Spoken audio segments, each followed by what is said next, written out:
Internet friends, and welcome to another episode of Because Why? So earlier this week, Catherine asked me, why do some people enjoy taste like bitter and sour versus sweet and savory?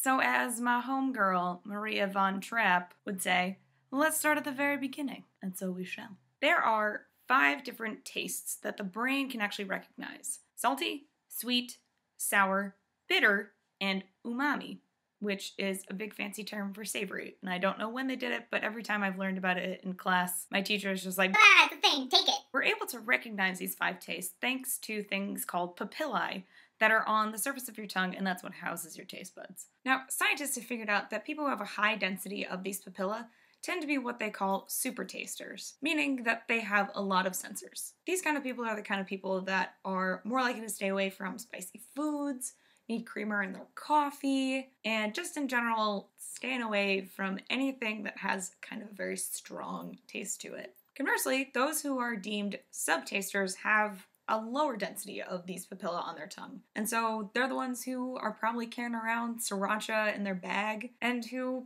perhaps even like hoppy beer. You monsters. All of that being said, I want to focus now more on bitter because, Catherine, let's be serious. The reason you asked me this question is because you're obsessed with coffee that is as dark as Lord Voldemort. A study from 1990 found that for bitter in particular, there are 25 different genes just responsible for recognizing different types of bitter flavors. It turns out that each gene is responsible for a specific bitter receptor, leaving individuals to have a high response to one thing but perhaps a low response to a different thing, which makes a lot of sense because bitter is kind of a very big umbrella term. It encompasses things like grapefruit and coffee, to kale and arugula and hops in beer. There's even an evolutionary component here, which is that over time, some of our ancestors, mainly the ones who migrated out of Africa 40,000 years ago, evolved to dislike bitter flavors because the most toxic plants were bitter.